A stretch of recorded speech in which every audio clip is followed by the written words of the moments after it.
Hello दोस्तों, जय हिंद। स्वागत है आपका अपने यूट्यूब चैनल अभ्यास लाइव पर। दोस्तों, इडियम्स एंड फ्रेजेस को हम बहुत ही बारीकियों से पढ़ रहे थे और इडियम्स एंड फ्रेजेस में हम हर चीज़ को एक अपने अंदाज में, एक निमोनिक्स के ज़रिए या चीज़ों को ज़िंदगी से जोड़ के समझ रहे थे।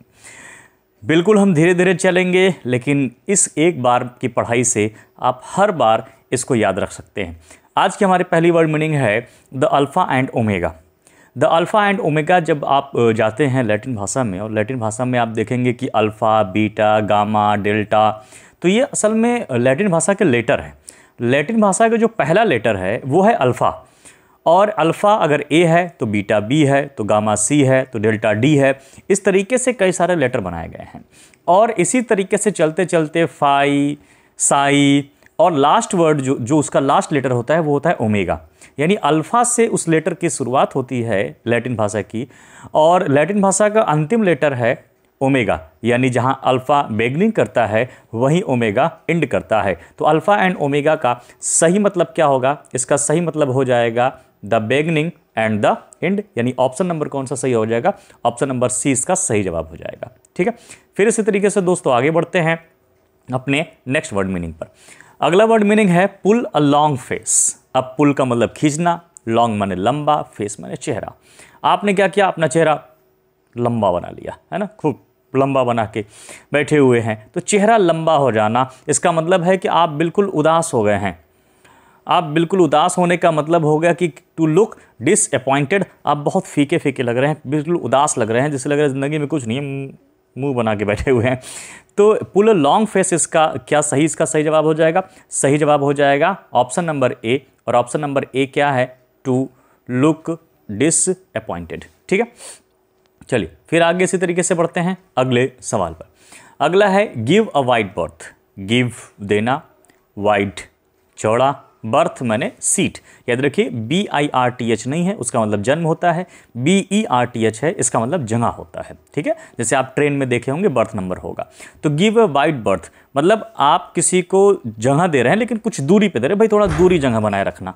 तो ये जो दूर जगह बनाए रखना है, तो इसको हम क्या बोल सकते हैं? इसको हम बोलेंगे गिव अ वाइड बर्थ। अब गिव अ वाइड बर्थ का क्या मतलब होगा? यानी किसी चीज़ से दूरी बनाना। यानी हमारा सही जवाब क्या हो जाएगा? Keep away from. क्या होगा? कीप अवे फ्रॉम, किसी चीज़ से दूरी बनाना। अगला है to build castle in the air. To build castle in the air का क्या मतलब हो गया? बिल्ड मैंने निर्माण करना, बनाना, कैसल मैंने कि महल, और इन द एयर का मतलब हवा में। यानी आप हवा में महल बना रहे हैं। आप ये कह रहे हैं कि यार ज़िंदगी, अरे यार मेरा तो क्या फर्स्ट क्लास महल रहेगा, राज्य जैसी ज़िंदगी होगी, कभी मेरे आगे पीछे 10 जो है नौकर घुमा करेंगे। ये क्या कर रहे हैं आप? हवाई किले बना रहे हैं, दिन में सपने देख रहे हैं, बिल्कुल काल्पनिक जीवन। तो दिन में सपने देखना, हवाई किले बनाना या बिल्कुल ही काल्पनिक होना, तो इसका सही जवाब क्या हो जाएगा? To indulge in fanciful and impractical day dreaming. यानी ऑप्शन कौन सा सही होगा? बी वाला इसका सही जवाब हो जाएगा। ठीक है ना, ख्याली पुलाव बनाना, इस तरीके से इसका हो जाएगा। अगला इसी तरीके से वर्ड है थ्रो थिक एंड थिन।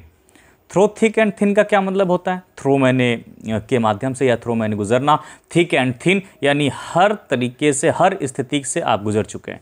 दुनिया के हर उतार चढ़ाव को आप देख चुके हैं, कभी आग कभी पानी। आपने सुना होगा गो थ्रो फायर एंड वाटर, इससे पहले हमने पढ़ा था। गो थ्रो फायर एंड वाटर जिस तरीके से है, वैसे ही थ्रो थिक एंड थिन है। इसका मतलब भी होता है अंडर ऑल कंडीशंस, यानी हर तरीके के परिस्थितियों में। ठीक है, हर तरीके के परिस्थितियों में। नेक्स्ट है lions share. Lions share, share माने हिस्सा।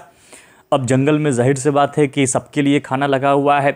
जंगल में सारे धन दौलत आए हुए हैं, सारी चीज़ें हैं जंगल की। अब हिस्सा लग रहा है कि चूहे को कितना मिलेगा, बिल्ली को कितना मिलेगा, है ना, हिरन को कितना मिलेगा, तो शेर को कितना मिलेगा। अब भाई शेर तो जंगल का राजा है, और अगर शेर जंगल का राजा है तो ये बताइए उसका जो शेयर होगा वो क्या होगा? वो बहुत बड़ा होगा, बहुत ज़्यादा होगा। तो लॉयंस शेयर का मतलब क्या होता है? इसका मतलब होता है बहुत बड़ा, यानी greater share of a thing, किसी भी चीज़ की बहुत ज़्यादा मात्रा। ठीक है, लॉयंस शेयर कहलाता है।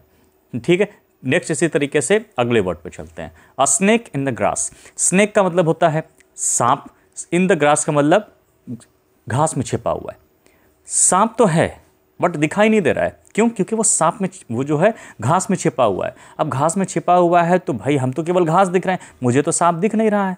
तो मेरा दुश्मन है, मेरा एनिमी है, बट हिडन है, अनरिकॉग्नाइजेबल है, यानी मुझे दिखाई नहीं दे रहा है। तो इसको हम हिडन एनिमी कह सकते हैं, छुपा हुआ दुश्मन कह सकते हैं, या आस्तीन का सांप कह सकते हैं। ठीक है, तो इसका सही आंसर क्या हो जाएगा? इसका हो जाएगा an unrecognisable enemy, a danger, यानी एक छुपा हुआ खतरा या छुपा हुआ दुश्मन। सी वाला इसका सही जवाब हो जाएगा। ठीक है, आगे बढ़ते हैं। अगली वर्ड मीनिंग है अप इन आर्म्स। अब अप इन आर्म्स का मतलब अप माने ऊपर करना, आर्म्स माने बाह। कभी कभार आप गांव में देखते होंगे, जहां लड़ाई हुई किसी से, तुरंत कहते हैं निकाल ले लाठी, निकाल, और आप अपना बाह क्या करने लगते हैं? ऊपर करने लगते हैं, निकाल निकाल निकाल, अभी अभी बता रहे हैं हम इसको। तो अप इन आर्म्स का क्या मतलब हो गया? रेडी टू फाइट, यानी आप लड़ाई करने के लिए क्या हो रहे हैं? तैयार हो रहे हैं। आपका सही जवाब क्या हो जाएगा? बी वाला आपका सही जवाब हो जाएगा। ठीक है, चलिए फिर इसी तरीके से हम लोग चलते हैं अगले वर्ड मीनिंग पे, with open arms. With open arms का मतलब क्या हो जाएगा? जैसे आप बहुत दिनों के बाद अपने दोस्त से मिलते हैं, और दोस्त से मिलते हैं तो कहते हैं यार आजा मेरे दोस्त, आजा मेरे भाई, विथ ओपन आर्म्स, यानी खुले बाहों से उसका क्या करते हैं आप? सेवा सत्कार करते हैं, बहुत गर्मजोशी से सेवा सत्कार करते हैं, बहुत गर्मजोशी से उससे मिलते हैं। तो विथ ओपन आर्म्स का मतलब होता है गर्मजोशी से मिलना या अतिथि सत्कार करना।